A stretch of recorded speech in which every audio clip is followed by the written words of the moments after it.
How are you ding-dong diddly doing there, neighborinos? Hope you're having a flanderific day.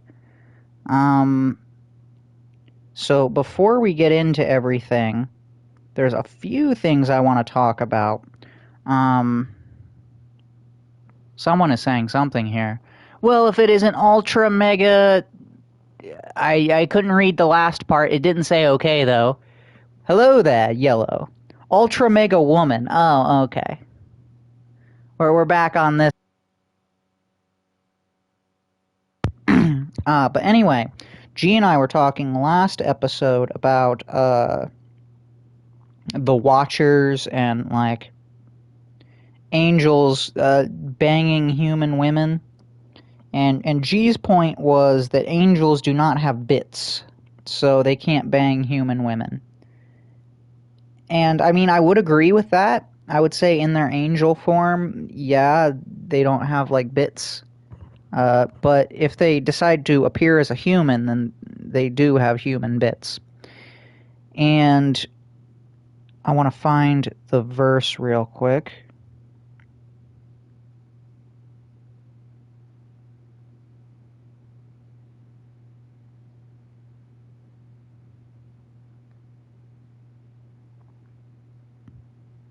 Okay, it's going to be Genesis 6, 1 through 4. When human beings began to increase in number on the earth, and daughters were born to them, the sons of God saw that the daughters of humans were beautiful, and they married any of them they chose. Then the Lord said, My spirit will not contend with humans forever, for they are mortal. Their days will be 120 years. The Nephilim were on the earth in those days, and also afterward, when the sons of God went to the daughters of human and had children by them, they were the heroes of old, men of renown. So, right there,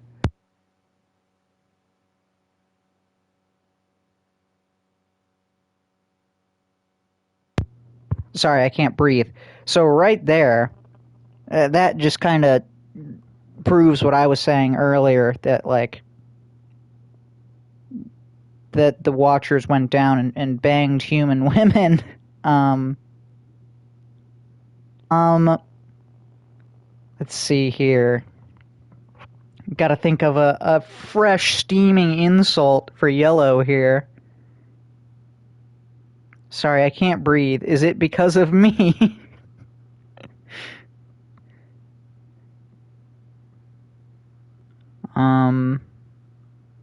What was I doing? Oh, yeah, I was thinking of an insult. Yeah, yellow, I can't breathe because of you, because of all the stink that's in the air. Woo! Woo-wee! Stank. Alright, I think that counts.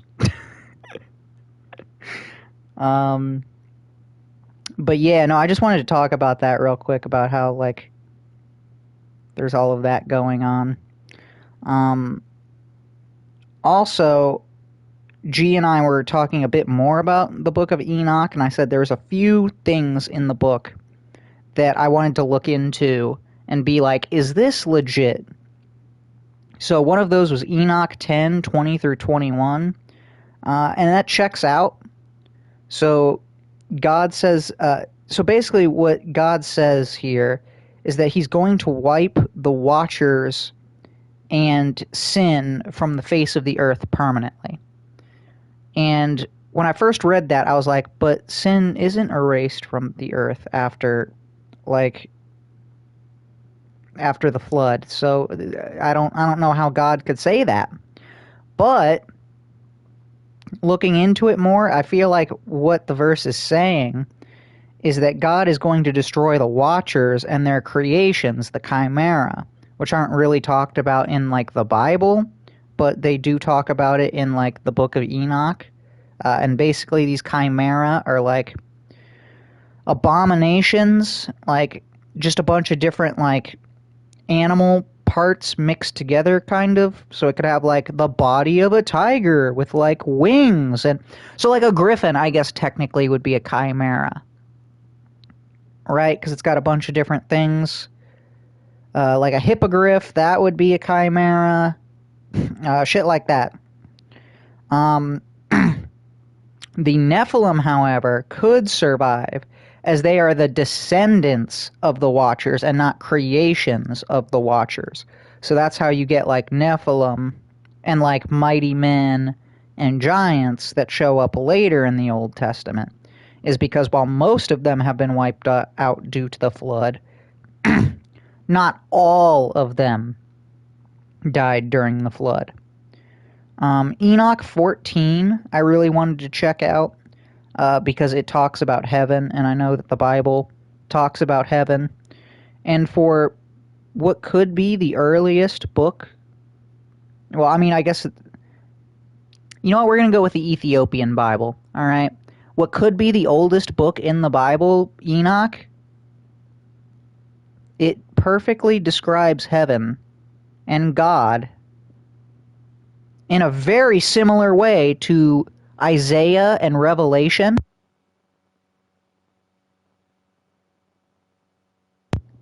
All of these confirmed biblical books that show or that are written like decades later.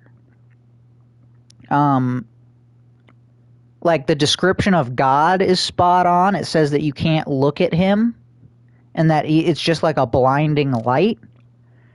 The book of Enoch describes the throne of God almost identically to, I think it's Isaiah, or no, that Revelation, sorry. And just like a bunch of, the only thing, and I got my information, well, partially from Chat GPT, but I mean, Chat GPT was also like quoting books from the Bible with like the sources, so I could like read the verses. And that may not be the best like source of information, but from what Enoch describes this character called the Son of Man, who intercedes for humanity in front of God and is described as having power and authority.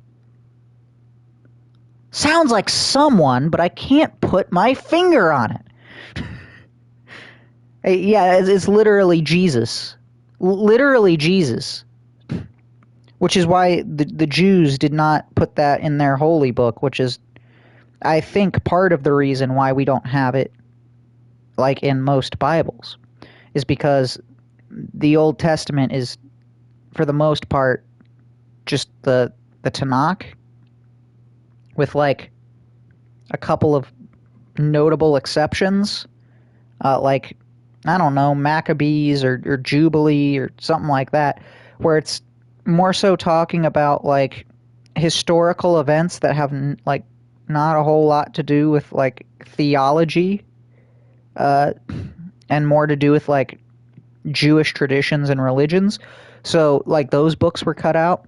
Also, Enoch is like 90 chapters long, which is probably why it was cut out of the Bible, because you had to hand write it out. Anyway, one other interesting thing that I found in the book of Enoch before we start reading Matthew. The book of Enoch refers to angels as stars, which is done that the dragon will flick its tail or something and take a third of the stars in heaven with him. And that's supposed to be the angels, like that rebel against God. So, again, I just think it's really interesting that this book that was written like before or around the same time as Genesis is telling us, or actually it might have been written before Genesis, because technically I think the first book of the Bible that was written down was like Job or something like that. The Bible's not really in order of when these things were written down. But yeah, no, the book of Enoch uses language that's very similar to Revelation, which is just crazy considering Revelation came out, like I said, was probably the last book of the Bible to be written. Anyway, just something for you to chew on there. Maybe one day we'll read the book of Enoch on stream. Matthew chapter 20. Go away, ad. The kingdom of heaven is like this. Once there was a man who went out early in the morning to hire some men to work in his vineyard. He agreed to pay them the regular wage, a silver coin a day, and sent them to work in his vineyard. He went out again to the marketplace at 9 o'clock and saw some men standing there doing nothing.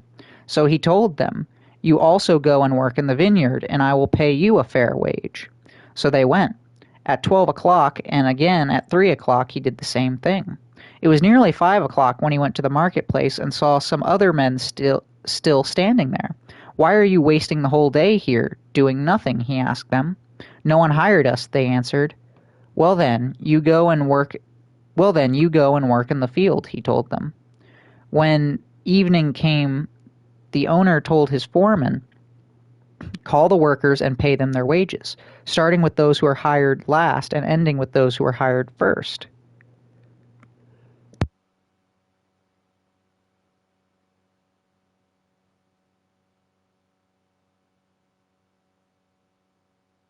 The men who had begun to work at 5 o'clock were paid a silver coin each. So when the men who were the first to be hired came to be paid, they thought they would get more, but they too were given a silver coin each. They took their money and started grumbling against their employer.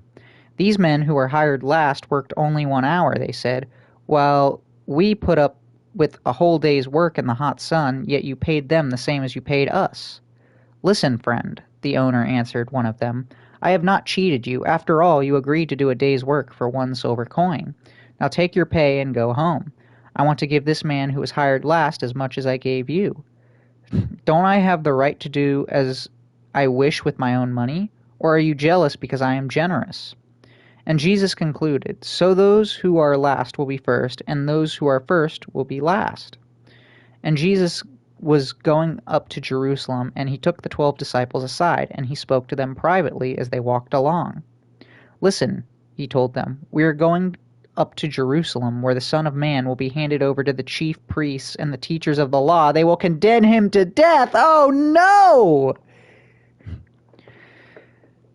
Okay, alright, well, sorry, I'm trying to get this back up. Well, let's go ahead and go over a few of these things. So, I guess the parable here is just saying you should be grateful for, like, what you get.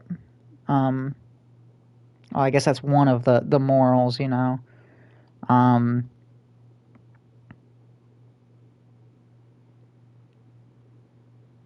Yeah. I guess that's... I wish G was here. I feel like G would have more to say about this, than I do, but he's not here today, so, yeah, that's... I can't even, like, imagine. Like, you're just sitting there and Jesus is like, "Oh yeah, we're gonna go to Jerusalem. Oh yeah, and by the way, I'm gonna be handed over to people who are going to kill me." Okay? And also, I just think it's funny, because I was saying earlier, that dude that sits next, or I guess he technically wasn't sitting next to God in the book of Enoch, but that guy who intercedes for humanity, the Son of Man. Yeah, I just think it's interesting. We're back here. Jesus is talking about himself again, the Son of Man. Same exact phrasing. And then hand him over to the Gentiles, who will make fun of him, whip him, and crucify him, but 3 days later he will be raised to life. Wow, he's just given them the whole plot.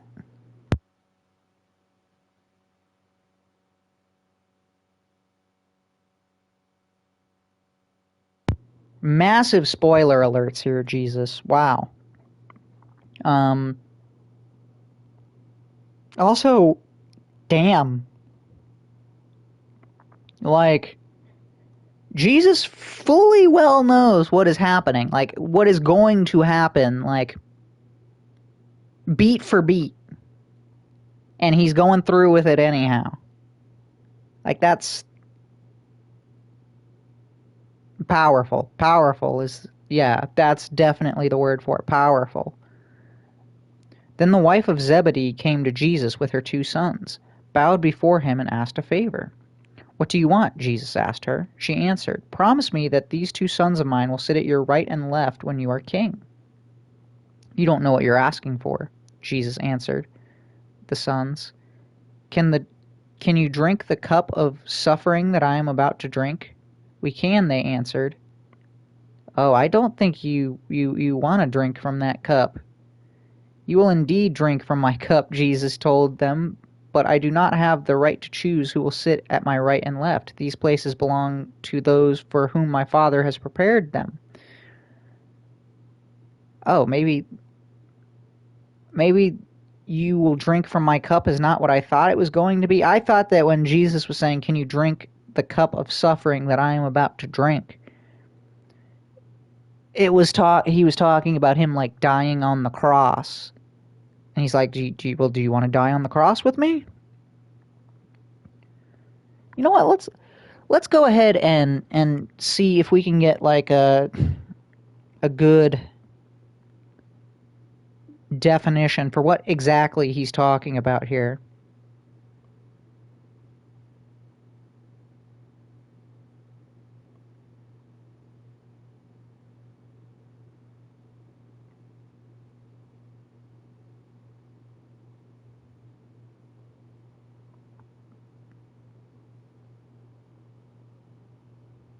Oh yeah, no. Yeah. Yeah. No, that is what that means. He is saying that, like, can you, like, die on the cross? So I guess he's saying here that they will indeed suffer. But, yeah, he can't, like, it belongs to whoever. If one of you wants to be great, you must be the servant of the rest. Oh!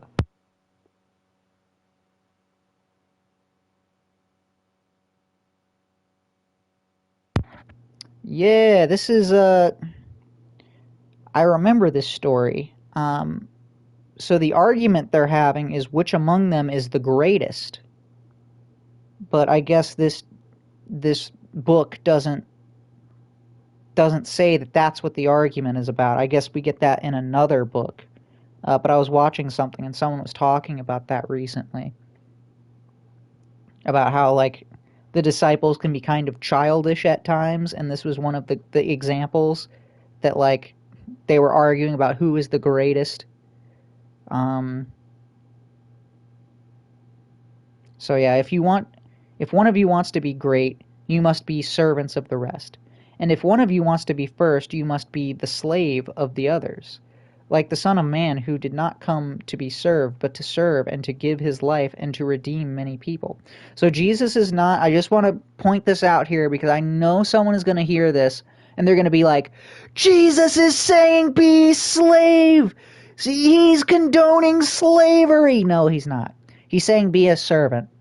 Is it literally, if we're going to reread the last verse that I just read just to really emphasize that he's talking about service and like helping others. Like the Son of Man, who did not come to be served, but to serve and to give his life to redeem many people. So yeah, as Jesus and his disciples were leaving Jericho, wow, blast from the past there, a large crowd was following. 2 blind men were sitting by the road. 2 blind men who were sitting by the road heard that Jesus was passing by, so they began to shout, Son of David, have mercy on us, sir.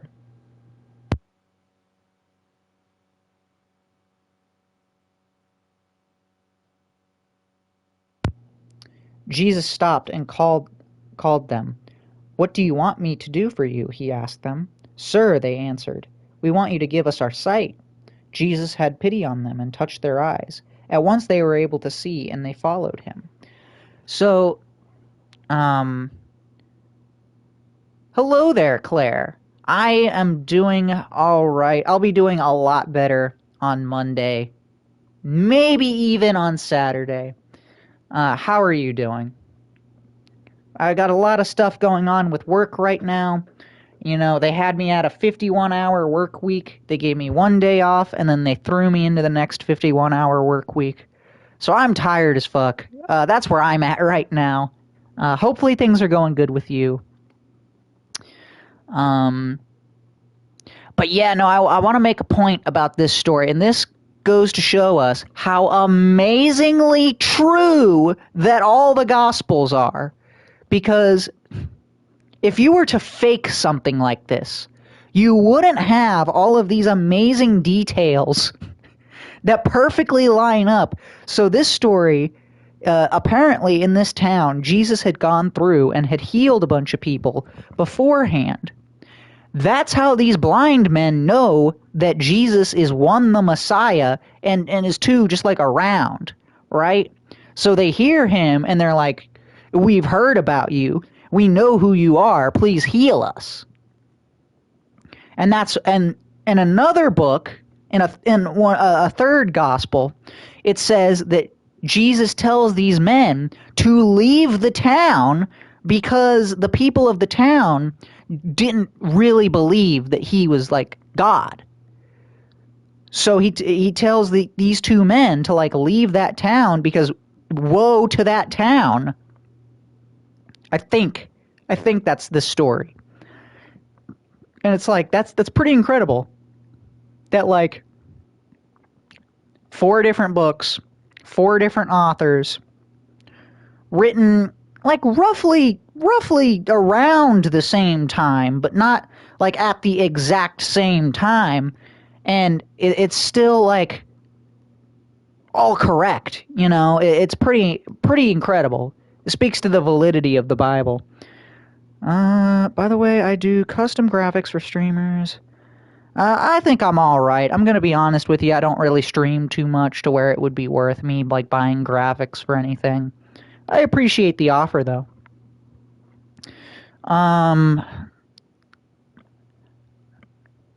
Another thing I wanted to talk about, just like proving the validity of like the Bible and everything.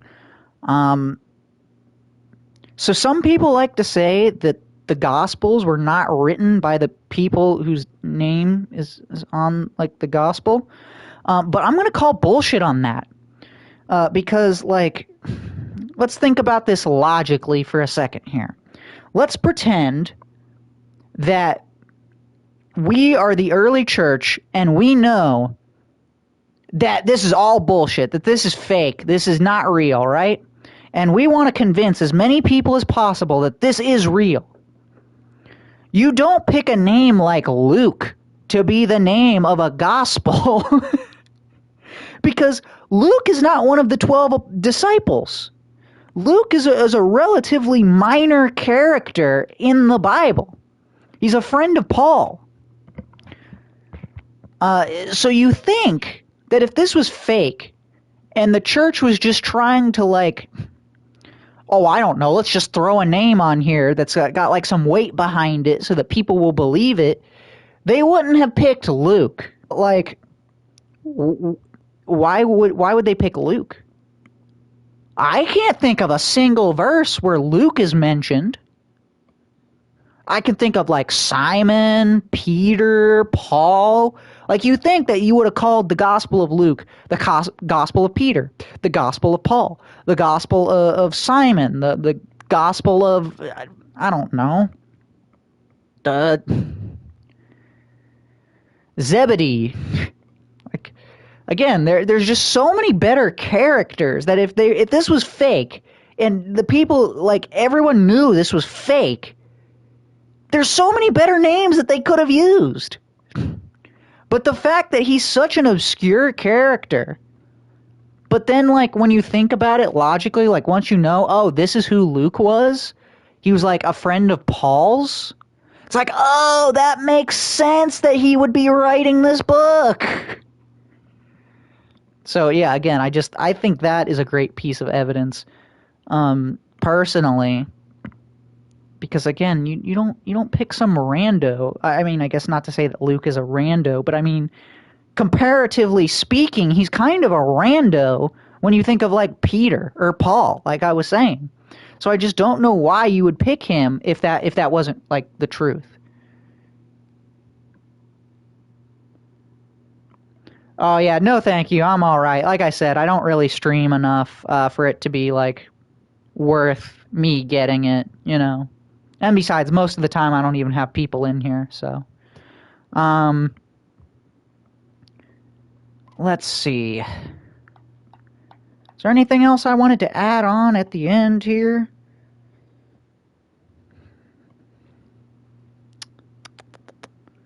Uh Not really. Um yeah, no, I think that's going to be it for today's episode. Thank you so much for watching, Claire. Thank you for watching, Yellow. Thank you to anyone else who may have tuned in and didn't chat with me. I really appreciate it. I might be back a little bit later with a Batman stream. So, yeah. Be on the lookout for that. See y'all.